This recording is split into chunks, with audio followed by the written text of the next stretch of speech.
دوستوں مولانا محمود رام پوری صاحب رحمۃ اللہ تعالی فرماتے ہیں کہ ایک مرتبہ میں اور ایک ہندو تحصیل دیوبند میں کسی کام کو گئے.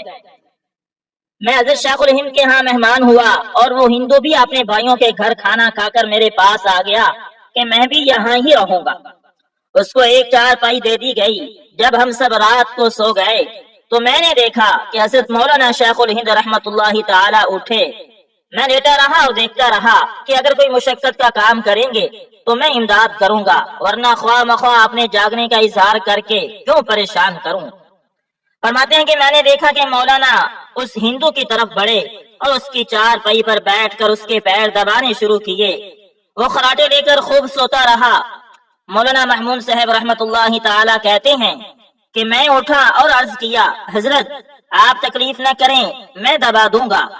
مولانا نے فرمایا، تم جا کر سو جاؤ، یہ میرا مہمان ہے، میں ہی اس کی خدمت انجام دوں گا. مجبوراً میں چپ رہ گیا اور مولانا اس ہندو کے پاؤں دباتے رہے. اللہ اکبر اللہ اکبر. دوستو اسی طرح امیر شریعت حضرت مولانا سید عطا اللہ شاہ بخاری رحمۃ اللہ تعالی کو ایک مرتبہ انگریزوں نے قید کر کے بنگال کے ایک جیل خانے میں بند کر دیا. ایک ایسے تنگ و تاریک کمرے میں قید کیا کہ جب سونے کی کوشش کرتے تو پاؤں کھول کر ٹانگیں پھیلا کر نہیں سو سکتے تھے. ایسے تنگ و تاریک اور گھٹے ہوئے ماحول میں مزید ستم ظریفی یہ کہ دیواروں کو گوبر سے لیپ دیا جاتا تاکہ دیوار پر گرد نہ ہو تو سید صاحب نماز کے لیے تیمم بھی نہ کر سکیں. گندگی اور تعفن کے سبب چند روز ہی میں شاہ صاحب کو خارش کی بیماری نے آ لیا. کبھی کبھار لوٹے میں پانی ملتا تو بڑی احتیاط سے اسے خرچ کیا جاتا، جو اکثر پینے کے کام میں تازہ یا باسی کام آ جایا کرتا. ایک دفعہ ایک لوٹے میں پانی کچھ بچا رکھا تھا. اچانک کہیں سے ایک سانپ نکل آیا اور اسی لوٹے کا پانی منہ میں ڈال کر پینے لگا. سید عطا اللہ شاہ بخاری رحمۃ اللہ تعالی فرمایا کرتے تھے کہ میں بہت پریشان اور حیران ہوا کہ میرے پاس کسی قسم کا کوئی ہتھیار اور اوزار نہیں ہے تاکہ میں اس سانپ کو ماروں. خدا تعالیٰ کی قدرت کے سانپ کچھ پانی پی کر واپس چلا گیا. کچھ دیر کے بعد مجھے پیاس محسوس ہوئی. اب میں سوچ میں پڑ گیا کہ اس لوٹے سے ہی سانپ نے پانی میری آنکھوں کے سامنے پیا ہے. پیاس کی شدت کی وجہ سے آخر کار مجبوراً بسم اللہ الرحمن الرحیم پڑھ کر اسی برتن سے پانی پینا شروع کیا جس سے سانپ نے پیا تھا. اللہ تعالیٰ کی قدرت کا کرشمہ کہ جو ہی میں نے پانی پی لیا اللہ تعالیٰ نے مجھے اس خارش کی بیماری سے نجات دلائی اور صحت کاملہ عطا فرمائی. اللہ اکبر اللہ اکبر. اور دوستو اسی طرح وہ کئی برسوں سے برطانیہ میں مقیم تھے اور وہاں امام مسجد کے فرائض انجام دے رہے تھے. فجر اور ظہر کے درمیانی وقفے میں وہ کچھ اور محنت بھی کرتے اور اس کے لیے روزانہ اپنی مسجد کے نزدیکی بس سٹاپ سے سوار ہو کر اپنی ڈیوٹی پر جاتے تھے اور ظہر سے قبل بس ہی کے ذریعے واپس لوٹ آتے تھے. کیونکہ وقت ایک ہی تھا اس لیے عام طور سے آتے جاتے اور آتے ہوئے ایک ہی بس ملتی تھی جس کے ڈرائیور سے بھی ان کی سلام دعا ہو گئی تھی. ایک دن وہ مسجد واپسی کے لیے بس میں سوار ہوئے، ٹکٹ لیا اور ریس گاڑی واپس لیتے ہوئے سیٹ پر آ بیٹھے. سکے جیب میں ڈالتے وقت انہیں اندازہ ہوا کہ ڈرائیور نے غلطی سے 20-35 زیادہ دے دیے ہیں. انہیں فوراً خیال ہوا کہ یہ 20-35 انہیں واپس کرنے چاہیے، لیکن ساتھ ہی خیال ہوا کہ اس میں میری کون سی غلطی ہے. ڈرائیور نے اپنی مرضی سے دیے ہیں اور اگر میں نے یہ 20-35 نہ بھی واپس کیے تو کمپنی کو کون سا نقصان ہو جائے گا. یہ تو روزانہ ہزاروں پاؤنڈ کماتے ہیں، ایک میرے 20-35 نہ دینے سے کیا فرق پڑے گا، یہ میرے لیے اللہ کا انعام ہے. یہ کہتے ہوئے انہوں نے وہ 20-35 جیب میں ڈال لیے، لیکن دل میں خیر اور شر کی جنگ جاری رہی. واپس کروں یا نہ کروں، اسی کشمکش میں ان کا سٹاپ آ گیا. بس سے اترتے اترتے خیر کا پہلو غالب آ گیا اور انہوں نے بس سے نیچے رکھا ایک قدم واپس لیا اور ڈرائیور سے کہا، جناب معاف کیجیے گا، یہ 20-35 آپ نے غلطی سے مجھے زیادہ دے دیے تھے، یہ واپس لے لیجیے. ڈرائیور نے ہنس کر کہا، جناب میں نے یہ جان بوجھ کر زیادہ دیے تھے تاکہ دیکھوں کہ مسلمانوں کی مسجد کے امام کا کیا رویہ ہوتا ہے. اللہ اکبر. اس نے مزید کہا کہ میں نے اسلام کی کتابی تحقیق مکمل کر لی تھی اور آج کل میں مسلمانوں کے رویے کا مطالعہ کر رہا تھا کہ اسلام قبول کرنے یا نہ کرنے کا فیصلہ کروں. امام مسجد کہتے ہیں کہ یہ سن کر میں گرتے گرتے بچا اور نیچے اتر کر میں ایک کھمبے کا سہارا لے کر کتنی ہی دیر کھڑے کا کھڑا رہ گیا اور کتنے ہی دن میں یہ دعا کرتا رہا کہ یا اللہ مجھے معاف کر دینا، میں اسلام کو 20-35 میں بیچنے لگا تھا۔ یہ واقعہ سن کر میں اکثر سوچتا رہتا ہوں دوستو کہ امام صاحب کو تو اللہ تعالیٰ نے بچا لیا، لیکن نہ جانے ہم میں کتنے ایسے ہوں گے جو اپنے اسلام کو 20 پیسے میں بیچ دیتے ہوں گے یا بیچنے کے لیے تیار رہتے ہوں گے۔ اللہ اکبر۔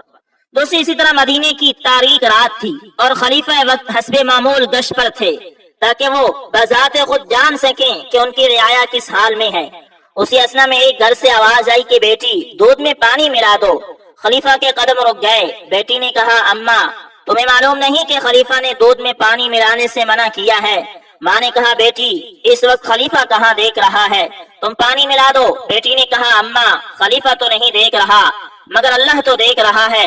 سیدنا عمر فاروق رضی اللہ تعالی عنہ یہ سن کر بہت خوش ہوئے اور اللہ کا شکر ادا کرتے ہوئے واپس ہوئے کہ ان کی سلطنت میں خدا کا خوف رکھنے والی ایسی لڑکیاں بھی موجود ہیں۔ صبح ہوئی، عمر نے اس بوڑھی عورت کے گھر اپنے بیٹے عاصم کے لیے پیغام بھیج دیا۔ رشتہ طے ہوا، شادی ہو گئی، اللہ نے برکت دی اور اسی بچی کے بطن سے وہ بچی پیدا ہوئی جس نے عمر بن عبدالعزیز کو جنم دیا۔ وہ عمر جنہیں بعض علماء خلیفہ راشد بھی کہتے ہیں۔ دوستو اسی طرح ایک نوجوان نہر کے کنارے جا رہا تھا۔ اس نے دیکھا کہ نہر میں ایک سیب بہتا آ رہا ہے۔ نوجوان نے ہاتھ بڑھایا، سیب پکڑا اور کھا لیا۔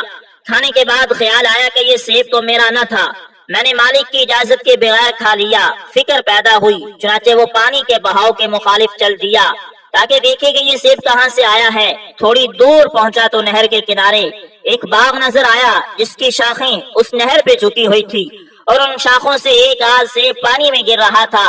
نوجوان نے سوچا ضرور یہ اسی باغ کا سیب ہے۔ اس نے باغ کے مالک سے رابطہ کیا اور کہا کہ آپ کے باغ کا ایک سیب نہر میں جا رہا تھا، میں نے بلا اجازت کھا لیا، برائے کرم مجھے معاف کر دیجئے۔ مالک نے کہا ایسے تو معاف نہیں ہوگا، اس کے لیے تمہیں اتنا عرصہ میرے باغ کی خدمت کرنا ہوگی۔ نوجوان اس کے لیے تیار ہو گیا۔ اصل میں باغ کا مالک وہ جوہری تھا جو اصل ہیرے کی پہچان رکھتا تھا۔ اس نے سوچا کہ ایسا ہیرا پھر کہاں ملے گا۔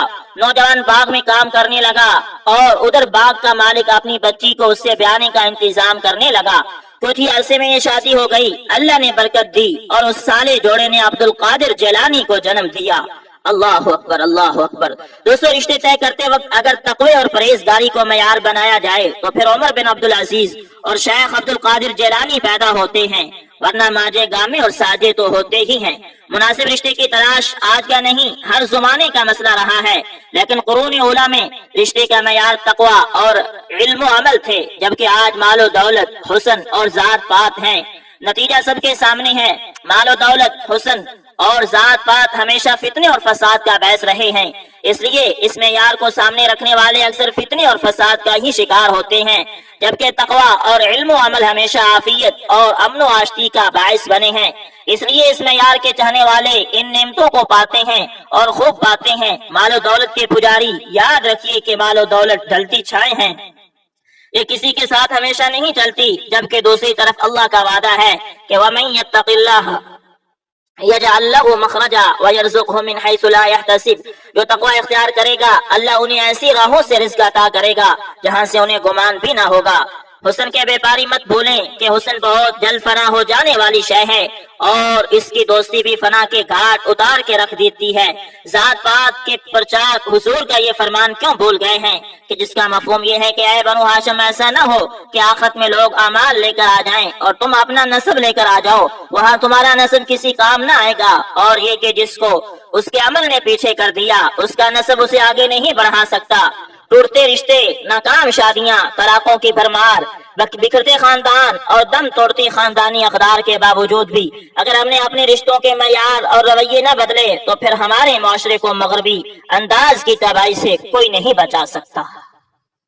اللہ دوستو اسی طرح اللہ تعالیٰ والد صاحب کی قبر پر رحمت فرمائے اکثر یہ کہانی سنایا کرتے تھے۔ اس کی تاریخی سند کو معلوم نہیں کیا ہے، لیکن اس میں موجود نصیحت البتہ قابل غور ہے۔ والد صاحب فرمایا کرتے تھے کہ ابراہیم بن ادم اپنے محل میں دربار لگائے بیٹھے تھے کہ دربار نے اطلاع دی کہ ایک فقیر آیا ہے اور پوچھتا ہے کہ اس سرائے میں کوئی کمرہ خالی ہے۔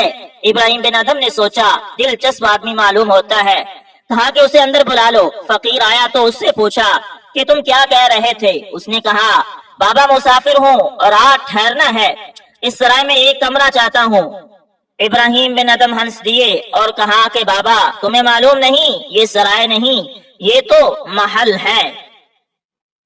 فقیر نے کہا یہ بتاؤ کہ تم سے پہلے اس محل میں کون رہتا تھا؟ ابراہیم بن ادم نے کہا کہ میرا باپ۔ فقیر نے کہا کہ اس سے پہلے؟ کہا میرا دادا۔ کہا اس سے پہلے؟ کہا میرا پردادا۔ فقیر نے کہا تمہارے بعد کون رہے گا؟ کہا میرا بیٹا۔ اس کے بعد؟ کہا کہ میرا پوتا۔ اور اس کے بعد؟ کہا کہ پڑپوتا۔ فقیر ہنس دیا اور کہا بابا اور پھر سرائے کسے کہتے ہیں؟ سرائے عارضی قیام کا ہوتی ہے، تمہارا محل بھی تو ایسے ہی ہے، کس نے یہاں مستقبل قیام کرنا ہے؟ محل کہنے سے کیا فرق پڑتا ہے تو اصل میں سرائے ہی۔ والد صاحب فرمایا کرتے تھے کہ ابراہیم بن ادم کو بات سمجھ آ گئی، بادشاہ ترک کی اور صوفی بن گئے اور دنیا کو سرائے سمجھ کر رہنے لگے۔ انسانوں کا المیہ یہ ہے کہ وہ دنیا کی اس سرائے کو محل سمجھ کر رہتے ہیں اور اس محل میں ہمیشہ رہنے کے اسباب اکٹھے کرتے رہتے ہیں۔ ایک پل کی خبر نہ رکھنے والے 100 برس کا سوان کرتے رہتے ہیں، اور جب سب کچھ چھوڑ چھاڑ کر جانا پڑتا ہے تو حسرتوں کا بوجھ لیے چل پڑتے ہیں۔ اس معاملے میں انسان اتنا غافل ہے کہ وہ اپنے ارد گرد ہر آن برپا رہنے والی یاد دہانی پر کام دھرنے کے لیے بالکل بھی تیار نہیں ہوتا۔ ہر انسان کے ماحول میں اس حقیقت کی یاد دہانی کے لیے بے شمار اسباب، آثار، نشانیاں اور کہانیاں رکھ دی گئی ہیں۔ ہر گھر سے اٹھنے والا جنازہ یہی اعلان کرتا ہے، حتیٰ کہ ہر پیدا ہونے والا بچہ بھی یہی کہتا ہوا آتا ہے کہ میں جانے کے لیے آیا ہوں۔ خود ہم نے اپنی زندگی میں دیکھا کہ جس مکان میں ہمارے والد رہا کرتے تھے اب اس میں ان کے بچے رہنے لگے ہیں، تھوڑی ہی دیر میں وہ بھی عازم سفر ہو جائیں گے تو ان کے بچے رہنے لگ جائیں گے۔ جس گھر میں ہمارے نانا نانی رہا کرتے تھے وہاں ان کے بعد ہمارے ماموں رہنے لگے، وہ کہیں اور چل پڑے تو ہمارے بھائی رہنے لگے اور اب ان کے بھی بچے۔ جس گھر پہ ہمارے نام کی تختی لٹکی ہے وہاں تھوڑی ہی دیر میں کسی اور کے نام کی تختی لٹکا دی جائے گی، اور پھر کسی اور کی، اور پھر کسی اور کی، اور یہ سلسلہ ایسے ہی جاری رہے گا۔ اور خود کو اہم سمجھنے والا میرے جیسا بے وقوف ایسے بھلایا جائے گا کہ گویا نسیان منسیہ ہو یا شیء مذکورہ بھی نہ ہو۔ اسی طرح ہم جس ادارے میں کام کر رہے ہیں وہاں پچھلے 5 سالوں میں اتنے چہرے تبدیل ہو چکی ہیں کہ جن کا نمبر شمار بھی یاد نہیں، اور ان میں وہ بھی تھے کہ جو سمجھتے تھے کہ ان کے بغیر گویا سب کچھ تلپٹ ہو جائے گا، مگر سب کا سب وہی کا وہی ہے، ایک ہی ہے۔ وہ انسان نہیں ہے جو اس غلط فہمی کا شکار تھا۔ اس کائنات میں مادی چیزوں اور انسان کے اپنے ہاتھ سے بنی اشیاء کی تو کوئی مدت ہوتی ہے، مگر خود انسان کی کوئی مدت نہیں ہوتی۔ اس دنیا میں رہنے کا کیا انداز ہونا چاہیے اور آخرت کا کس قدر استحضار ہونا چاہیے، یہ اتنا اہم ہے کہ اس کے لیے اللہ نے باقاعدہ انبیاء اور رسل کا ایک لمبا سلسلہ شروع کیا اور آسمانی کتابوں کی صورت میں باقاعدہ انتظام کیا کہ انسان اس امر کے بارے میں ہر دم آگاہ رہے۔ اور پھر یہی پر بس نہیں کی بلکہ انسان کے ماحول میں بھی بار بار یاد دہانی کے لیے بہت سی مثالیں اور واقعات رکھ دیے، کچھ آپ بیتی کی صورت اور کچھ جگ بیتی کی صورت۔ شاید یہ کہنا بے جانا ہوگا کہ مظاہر فطرت، آثار قدرت، احوال عالم، ماضی، حال اور مستقبل میں خالق کائنات کے وجود کی نشانیوں کے بعد سب سے زیادہ جو نشانیاں پائی جاتی ہیں وہ اسی امر کی ہیں کہ آخرت اصل ہے، یہ دنیا فانی ہے اور ہر انسان نے بہت جلد یہاں سے چلے جانا ہے، بلکہ ہر آنے والا اصل میں جانے کے لیے ہی آتا ہے اور جاتا بھی ایسے ہے کہ کوئی اس کو روک بھی نہیں سکتا۔ اس صورتحال میں کیا یہ بہتر نہیں کہ پھر اس جانے کی تیاری ہر آن موجود رہے اور یہ حقیقت کبھی نگاہوں سے اوجھل نہ ہونے پائے؟ اگر ایسا ہو جائے تو دنیا کتنی امن اور سکون میں آ جائے، کیونکہ لڑائی تو اپنی چیز کے لیے ہوتی ہے اور ہمیشہ رہنے کے لیے ہوتی ہے۔ جب نہ چیز اپنی ہے اور نہ ہمیشہ رہنے والی ہے تو اس کے لیے لڑائی کیسی؟ یاد رکھیے اس دنیا میں پائیدار امن قائم کرنے کا ایک ہی ذریعہ ہے، وہ ہے آخرت کو تصور میں رکھنا۔ اللہ